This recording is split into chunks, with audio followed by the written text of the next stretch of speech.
Fala pessoal, hoje eu vou trazer aqui um vídeo para vocês falando sobre um assunto que eu falei a respeito no meu vídeo do Tiro Lipa. Quem não assistiu, eu vou deixar o card aqui. Por que que você não usa esteroide como válvula de escape? E eu vou explicar isso de uma forma que dê para todo mundo entender o custo que leva você estar utilizando esteroides anabolizantes. Lembrando que isso aqui não é nenhuma recomendação que você use ou que você não use. Eu acho que tudo depende daquilo que você quer fazer e que você decide fazer. Mas você tem que ter ciência de onde você está entrando, o que você está fazendo e as consequências que isso vai lhe causar no futuro. Eu vou trazer aqui um pequeno trecho de fala aqui do Lucas Fiuza falando a respeito disso. E depois eu vou trazer a minha explicação. Vou estar colocando aqui para vocês ouvirem o que ele falou a respeito de dose de esteroides. Aí aqui eu estou no Instagram do Lucas Fiuza e ele fez esse pequeno Reels aqui. Não é a dose de bomba que vai te fazer morrer, não. É sua genética. Tem gente que toma 3 gramas de bola e simplesmente não apresenta os mesmos colaterais de alguém que toma 300 miligramas. Por isso que é tão importante você fazer exame, porque você não sente as coisas acontecendo. Você não sente sua pressão alta lá destruindo seus órgãos. Você não sente a parede do seu coração enrijecendo. Você não sente o acúmulo de placas nas artérias. Você não sente essas coisas. Você não sente seu rim parando de funcionar. Você não sente o seu fígado enchendo de gordura. Você não sente essas coisas até o momento que já fudeu. Então não fica nessa, eu tomo pouco. Brother, você pode ter mais colateral tomando 300 miligramas do que alguém tomando 3 gramas. Então fica ligado, contrata alguém, acha um profissional, cuida da sua saúde, mano. Para de ser burro, a gente já tem um puto estigma de burro. Você não ajuda nós, cara. Cara, isso que o Lucas Souza falou, o marombeiro já tem um estigma de burro muito forte. Então, você imagina aí o que é você ainda passar por essa situação porque alguém não utilizou o pouco QI que já tem para poder pensar e raciocinar e chegar numa conclusão que, porra, talvez eu não nasci para tomar esteroide. A resistência a esteroides anabolizantes, ela tá muito atrelado sim à genética. A resistência não significa que você não pode usar, mas significa que ter resistência, ter uma ideia daquilo que você pode ou não fazer, vai estar muito ligado à tua genética. E por que que eu tô falando isso? Eu vou trazer aqui uma breve ilustração de exames básicos. Eu vou falar de exames básicos. Aí vocês vão entender. Muitas pessoas que querem fazer a utilização de esteroides, elas não avaliam como é que está teu corpo antes. Como o Lucas Souza falou, você não sente os problemas quando eles estão acontecendo. Você precisa fazer exames. Você precisa ter um acompanhamento de um profissional. Lembra? Eu falei no vídeo anterior ou no vídeo retrasado, pague um profissional para lhe orientar. Você vai fazer isso pelo feeling dele. Informação você encontra na internet. Mas o feeling do cara você não consegue ter com tão pouco tempo. É tentativa e erro e é tempo. E o tempo é algo que não dá para se comprar. Ele é implacável e você só acompanha o segmento do tempo que é todo mundo está se encaminhando para morrer. A real é essa. Então, assim, tem pessoas que vão chegar em algum lugar, tem pessoas que não vão chegar em lugar nenhum. E com relação aos esteroides, você pode chegar num lugar muito ruim, que é você sofrer os piores colaterais, ou você pode chegar num lugar menos ruim, que é você sofrer os mínimos colaterais, ter a melhor contenção de danos possível e prolongar o seu uso. Como eu falei, a resistência aos esteroides está muito atrelada à genética, mas o uso todo mundo vai precisar usar. E todo mundo talvez já tenha usado, ou todo mundo já usou. Eu acho que isso são coisas que a gente tem que pensar e parar de ter um pouco de preconceito. Os esteroides anabolizantes, eles são utilizados para tratamentos. É usado na medicina de diversas formas. Mas existem condições, existe controle, e é muito burocrático. Mas eu vou dar aqui alguns exemplos aqui para você. Eu vou listar aqui para vocês alguns tratamentos de esteroides anabolizantes utilizados da forma medicinal. Vou começar com o mais comum, testosterona. Muitas pessoas utilizam como terapia de reposição hormonal e tratamento de hipogonadismo. Leves causas de anemia, você também pode tratar com testosterona. E retardamento da puberdade. Tem adolescentes que precisam. Então, testosterona eu citei só alguns, mas tem outros esteroides conhecidos. Nandrolona, você pode estar utilizando como tratamento para melhorar a articulação. Isso não é comprovado, mas dá para melhorar tratamento de desgaste muscular, como caquexia, relacionado à AIDS. Você pode também estar fazendo o uso da nandrolona para insuficiência renal, para quem tem esse problema de insuficiência renal crônica, certo?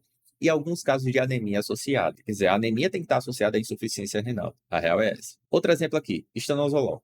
Tratamento para anemia hereditária, como o caso de Fanconi, tratamento de condições, a diferença. A nandrolona é desgaste muscular relacionado à caquexia. Estanozolol é para condições de perda de peso rápida, assim, significativa para casos de caquexia. Ou seja, nandrolona, desgaste muscular, estanozolol, perda de peso significativa, ligadas à caquexia, certo? Oximetolona, conhecido para muitos como hemogenin, tratamento de anemias graves ligadas à hemolítica e à plástica. E tratamento de perda de peso muito grande, entendeu? Perda de peso e massa muscular. Metiltestosterona, que é o gel de testosterona. Mulheres utilizam para reposição hormonal para tratar a menopausa. Outro exemplo aqui muito bom. Esse aqui é pouco conhecido pelas pessoas.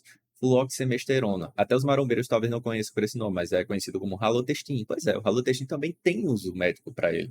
Tratamento de hipogonadismo, em alguns casos, e câncer de mama. Vamos lá. Oxandrolona também tem utilidade. Pós-trauma, cirurgia ou infecções, tratamento de queimaduras severas para preservar a massa muscular, condições catabólicas para crianças e adultos. Ibodenona, mas isso não são em todos os países, também é utilizado para condições catabólicas, embora seja mais comum na medicina veterinária. Então depende do caso, depende do país. Mas aqui, ó, eu citei vários hormônios, vários esteroides anabolizantes. Hormônio, né? Vários esteroides anabolizantes que são utilizados para fins medicinais. Vai dizer que alguém que você não conhece alguém que não usa? Pô, tu conhece alguém que usa, não tem como tu dizer que não. Ou que precisou usar. Crianças prematuras também fazem uso. Astronautas quando retornam do espaço. Cara, eu citei vários exemplos aqui de perda severa de massa muscular, desgaste. Então, vocês acham que eles vão tratar como? Agora, é claro, muitos estão com os nomes bonitos, os nomes científicos. As pessoas não vão identificar. Mas em momento nenhum foi dito que isso daí é utilizado para você ganhar massa muscular e ficar enorme. Só que algum maluco conseguiu descobrir que sim. E hoje todo mundo usa. Mas aí você vai julgar alguém que usa por conta disso. Gente, vamos ser honestos. Tem pessoas que começam a fumar, pessoas que começam a beber, usam vape, jogam cassino. Todo mundo releva. Agora, basta você falar que usa esteroide, aparece médico de todo lugar, né? Todo mundo da família vira médico para lhe criticar. Mas fuma, bebe, tá tudo normal. Porra, vamos ter um pouco de consciência, né? Também. Agora vamos lá. A pessoa quer utilizar, quer, pelo menos faça do jeito menos errado possível, porque assim, se a gente for levar em consideração os problemas que dá, é muito pior, certo? Eu vou listar aqui para vocês também exames muito utilizados por pessoas que fazem uso de esteroides. Eles utilizam dessas informações para ver como é que tá o corpo. Cara, isso aqui é o básico do básico. Isso aqui passa longe, passa muito longe de ser algo que vai resolver os problemas. Mas isso daqui te ajuda a ter um mínimo de referência. E, cara, se você puder te poupar o mínimo para não ter um problema maior no futuro, faça isso. Com certeza, quando eu passar os nomes aqui, vocês podem avaliar na sua cidade quanto que custa para fazer esses exames. E vocês vão ver que o gasto é muito pouco. Cara, é muito pouco para você cuidar da tua saúde. Então, pensa bem.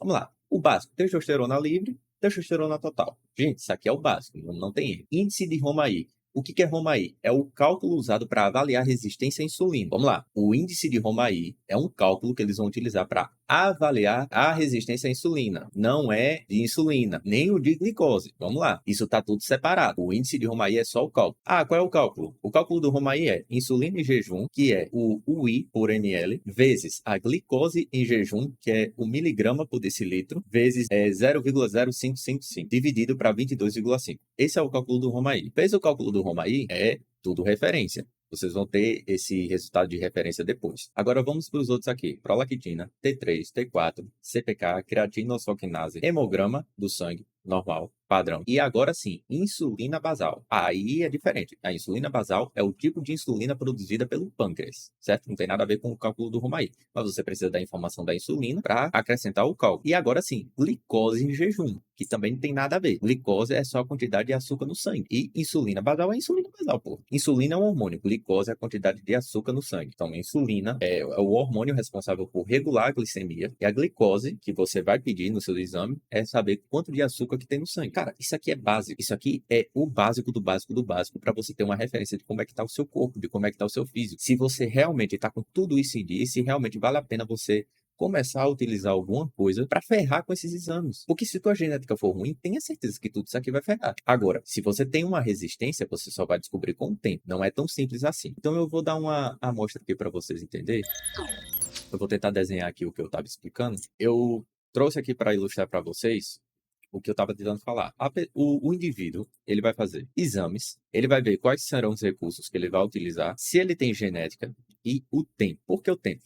Bom, porque não tem como. Você não vai conseguir fazer nada direito se você não der tempo. Principalmente tempo. Então, o conselho que eu dou: primeiro, verifique os exames, vê o que vai utilizar, e aí, com o tempo, você vai ver se você tem genética para isso ou não. Não é nessa ordem, né? Mas é na ordem que eu acabei de falar. Então, assim, o indivíduo, ele tá aqui, certo? Ele tá aqui. Ele tá aqui utilizando os esteroides. Ele fez os exames, certo? Ele passou dessa primeira fase. Nessa primeira fase, para ele chegar aqui, onde ele está, ele foi aprovado. Ele passou, vamos considerar aqui que ele passou. Os exames estão ok. A partir daqui, ele vai ter que decidir o que ele vai utilizar. O que ele vai utilizar, a quantidade que ele vai utilizar, certo? Quando ele tiver essa ideia perfeita aqui do tempo, da quantidade que ele vai utilizar, ele vai ter que avaliar a última referência que eu falei aqui.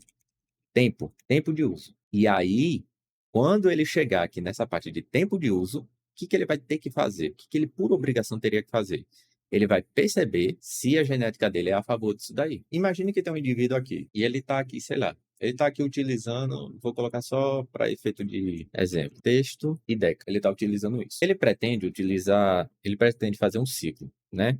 Entre 8 e 12 semanas. Imagine que aqui, esse ponto aqui, é o início do ciclo, esse aqui é o meio, esse aqui é o final, certo? E aqui é todo o estágio que ele vai passar. Aqui, antes dele começar, ele fez os exames. E os exames, estava tudo certo. Ele vai chegar nesse estágio aqui. E o que eu aconselharia? Que ele voltasse a fazer os exames. Para saber se ou tá bom ou se tá ruim. E eu penso o seguinte, essa é a minha opinião. Se teus exames já tá muito ruim, eu acho que daqui você já tem que parar. Eu acho que daqui você não deveria continuar. Como que você vai avaliar isso daí? Cara, foi como o Fiuza falou. Não tem como a gente sentir a maioria dos colaterais. A certeza do colateral existe, mas não tem como a gente avaliar o tanto que aquilo ali está nos fazendo mal ou não, a não ser através de um exame. E mesmo assim, você pode pegar o exame, você pode ver ele todo alterado e você ainda pode concluir que você está bem. E é uma decisão sua. Se o indivíduo, mesmo vendo que está tudo ruim para ele está aqui, ó, está tudo ruim, mesmo assim ele decide continuar, é por escolha dele. Ninguém te obriga a continuar, mas aí ele vai e continua. Ele chega no final do ciclo, os exames estão piores. Ok, aí o que vai acontecer aqui? O que acontece com o indivíduo quando ele chega aqui? Final do ciclo, os exames piores. Ele tem lá seus ganhos, ele gostou dos resultados que teve. Aumentou a massa muscular, a gordura dele, que estava no percentual de gordura dele, reduziu. Ele tá com a resistência alta, tá com a força alta, tá com shape estético, tá tudo bonito para ele. A única coisa que estava ruim para ele, que era a gordura, melhorou. O que vai acontecer no final do ciclo? Para ele resolver esses BOs aqui que ele arrumou para a cabeça dele, para ele resolver tudo isso aqui, ele vai ter que começar a fazer uma TPC. Ele vai ter que começar a fazer isso aqui. Ele vai ter que começar a fazer uma terapia pós-ciclo. Quando ele fizer essa terapia pós-ciclo, tá vendo tudo isso daqui? Tava bom? Ele vai perder. Boa parte do que ele vai perder aqui vai ser devido ao quê? Devido ao estrago que ele deixou acontecer com ele mesmo aqui. Quando ele fez os exames e viu que já estava tudo ruim, ele já deveria ter parado. Por quê? Quanto pior for os seus exames, mais tempo você vai ficar em terapia, em tratamento, para resolver esses problemas aqui. Quanto mais tempo você passar aqui dentro, que a maioria das pessoas não vão conseguir segurar os ganhos aqui a tendência é voltar a piorar. Então, tem indivíduos, isso aqui não é um número certo, mas tem pessoas que conseguem segurar 60% dos ganhos. Tem pessoas que conseguem segurar 60% dos ganhos, mas a maioria não vai conseguir. A maioria não vai conseguir. O cara ganhou 10 quilos, vai perder 7, vai perder 6, vai perder muito peso. Aí você vai pensar aqui, nossa, mas por que isso tudo aconteceu? Eu fiz tudo certinho, fiz a terapia, fiz não sei o quê, fiz aquilo outro. Por que deu tudo errado? Por causa de uma coisa, cara. Porque tem uma coisa que você não tem, genética. É só isso. A tua genética não é a favor. Ou seja, você pode tentar, você pode vir aqui, fazer tudo que tem que ser feito. Você vai pegar, vai utilizar, vai fazer os exames, você vai escolher o seu ciclo, você vai determinar o tempo do seu ciclo, você vai verificar os exames, você vai chegar no final do seu ciclo, você vai fazer o tratamento para chegar na conclusão se tua genética ela é de fato boa ou se tua genética é de fato ruim. Você pode fazer todo esse arrodeio aqui. Você pode fazer, fica à vontade para fazer isso daqui. Até porque a escolha tem que ser sua. Todo esse planejamento aqui, vou até colocar isso aqui escrito aqui dentro, todo esse planejamento aqui é escolha sua. Mas no final das contas, o que vai decidir se vai dar certo ou não é isso aqui, ó, genética. Não tem para onde correr. Se você não tem genética, você não foi feito para ser fisiculturista. Muitas das vezes você também não foi feito para utilizar esteroides. O esteroide, ele vai ser um risco para a pessoa que não tem genética. A pessoa que não tem genética, o esteroide é um risco. Para a pessoa que tem genética, o esteroide ele pode fazer uma otimização dos seus resultados. Eu nem estou levando em consideração as variáveis mais importantes, que é você ter uma dieta, fazer um trabalho cardiovascular, ter um treinamento pesado e um bom descanso. E é bem difícil você ter um bom descanso quando você usa esteroide, mas pelo menos as outras 3 coisas você consegue ter. Essas 3 coisas bem alinhadas, elas vão otimizar o resultado. A pessoa que tem uma boa genética, ela vai fazer uma TPC, ela vai conseguir segurar os resultados. A pessoa que tem uma péssima genética, ela vai perder tudo, principalmente porque muito é do psicológico. Muitas das vezes, existem indivíduos que, quando eles estão utilizando os esteroides, eles se motivam mais, eles começam a fazer tudo mais bonitinho, eles começam a treinar melhor, eles começam a fazer uma dieta melhor, eles começam a fazer tudo melhor. Mas isso tudo é psicológico. O cara, ele não fez todo esse trabalho quando ele estava natural, aí simplesmente ele decidiu fazer tudo correto quando começou a hormonizar. É óbvio que os resultados vão ser melhores. Por obrigação, tu já não fazia quando era natural. Aí tu simplesmente decidiu fazer por causa de uma injeçãozinha que tu tá levando toda semana. Entendeu? Então, tipo assim, se tu já não faz o teu trabalho do jeito certo, e aí tu só decidiu fazer depois que tu começou a utilizar uma coisa que vai otimizar os resultados, é óbvio, é evidente que você vai ter resultados. Mas isso também significa que quando eu acabar, você vai parar de ter resultados, porque esse mesmo indivíduo, quando ele parar de utilizar os esteroides, ele vai desmotivar, ele vai treinar menos, ele vai começar a errar mais, ele vai começar a esquecer mais a dieta, ele vai começar, já não tô mais usando, então não tô nem aí. Aí o que vai acontecer? Os ganhos que ele tem vão lá para baixo, tudo que ele conquistou, ele vai perder, aí depois ele vai dizer que o esteroide não funciona. E isso, gente, é independente. Se você tem ou não genética, é independente. Se o cara ele já faz errado antes de usar, ele vai errar depois que parar de usar. Então, esteroide não é para qualquer um. Você tem que ter consciência do que está fazendo. E consciência está partindo de tudo que eu falei. Fazer exames, entender esses exames, interpretar esses exames, porque é interpretação de exame. Se você levar isso para um clínico geral, desculpa, você está perdendo seu tempo. Você tem que levar para um médico do esporte, pessoas que vão entender aquilo que você quer. Se você leva para um médico normal, ele vai falar atrocidades sobre a tua decisão, mas ele jamais vai admitir que dá para resolver o teu problema. Ele vai dizer que você vai morrer, que você tem que largar tudo de uma vez. E nem sempre é assim que as coisas funcionam, tá? Mas para ganhar dinheiro, os caras fazem qualquer coisa. Então, assim, você vai precisar passar por um médico do esporte, você vai precisar ter consciência do que você está fazendo, ter prazo de validade, início, meio e fim. E você vai precisar ter foco. Eu estou falando de pessoas que têm consciência do que estão fazendo, independente de ter genética ou não. Mas, se você não tem genética, não precisa. Não é necessário você passar por uma situação onde você vai expor a tua saúde de maneira desnecessária, buscando uma coisa que talvez você nem queira tanto. Manter um físico muito acima do normal é difícil. Não é fácil. Dá trabalho, é maçante, custa, entendeu? Custa tempo, custa energia, custa a tua vida social com algumas pessoas. Nem sempre as coisas são tão fáceis como o Fio usa. Ele costuma falar que, tipo assim, a pessoa que é atleta, que não vive uma vida sociável, é porque não consegue, porque fica preso a dogmas, não sei o quê. Mas nem todo mundo tem a genética que ele tem. Algumas pessoas realmente precisam, entendeu? Então, cara, alugar um shape, a troco de quê? Expor a tua saúde em risco, a troco de quê? Pensa bem. Você tem que ter consciência do que você está fazendo. Ah, mas eu já vou fazer. Pronto. Então, pelo menos faça do melhor jeito possível, evitando o máximo os problemas que você já vai ter. Entendeu? As pessoas que utilizam ciclo TPC, principalmente, que fazem esses projetinhos rápidos aí, etc., eu acho que são os piores que tem. Eu não sou defensor disso daí, mas eu vou tentar falar disso em um outro vídeo. O vídeo ainda sobre o que os atletas não expõem. Eu quero trazer um vídeo falando sobre isso, sobre coisas que os atletas utilizam, mais tempo do que eles dizem que usam e mais coisas do que eles falam que tomam. Tem uma frase do Jordan que é muito boa. O treinador passa um ciclo, tem um ciclo que que o coach passou, tem aquilo que o atleta fala que toma e tem aquilo que o atleta toma. E muitas vezes o que o atleta toma nem é o que o coach passou. Tem muito disso por aí. Só que o vídeo que eu ia tomar como referência, que o cara trouxe várias informações, eu não tô conseguindo encontrar, mas assim que eu conseguir encontrar, eu vou gravar esse vídeo e vou expor a minha opinião sobre o que eu acho sobre ciclo TPC. Por que eu não acho muito eficiente, beleza? Vou ficando por aqui, se inscreve, deixa o like, compartilha esse vídeo, me ajuda a crescer no YouTube no cenário do bodybuilding. E é isso aí, valeu, falou!